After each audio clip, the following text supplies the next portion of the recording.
ఈరోజు ముఖ్యంగా ఒకటి ఆలోచన చేయండి.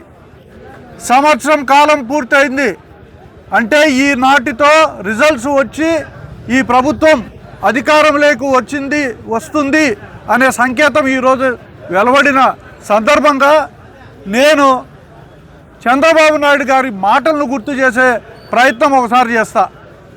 చంద్రబాబు నాయుడు గారు భవిష్యత్తు గ్యారంటీ బాబు షూరిటీ అనే ఒక పత్రాన్ని రాష్ట్ర వ్యాప్తంగా ఉండే అన్ని గ్రామాల్లో అన్ని కుటుంబాలకు కూడా చేరవేయడం జరిగింది.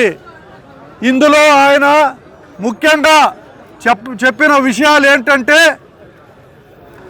జూన్ 2024 నుంచి నేను ఈ కార్యక్రమాలను అమలు చేస్తాను అని చెప్పి ఒక సంతకం పెట్టి ఈ బాండును ప్రతి ఇంటికి ఇచ్చి ఒక మోసపూరితమైన కుట్రకు తెరదీశాడు అని చెప్పి ఈ సందర్భంగా తెలియజేస్తున్నాను.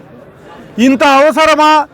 4 సార్లు ముఖ్యమంత్రి అయిన వ్యక్తి ఇటువంటి మోసపూరితమైన కార్డు ఇచ్చి మీరు మోసం చేసే ప్రక్రియను చేశారంటే, దీని ద్వారా మీరు ఎన్నికల్లో విజయం సాధించారంటే ఇంతకంటే అవమానం లేదు, సిగ్గుచేటు, తల వంచుకోవాలని చెప్పి ఈ సందర్భంగా నేను డిమాండ్ చేస్తున్నాను, చెప్తున్నాను.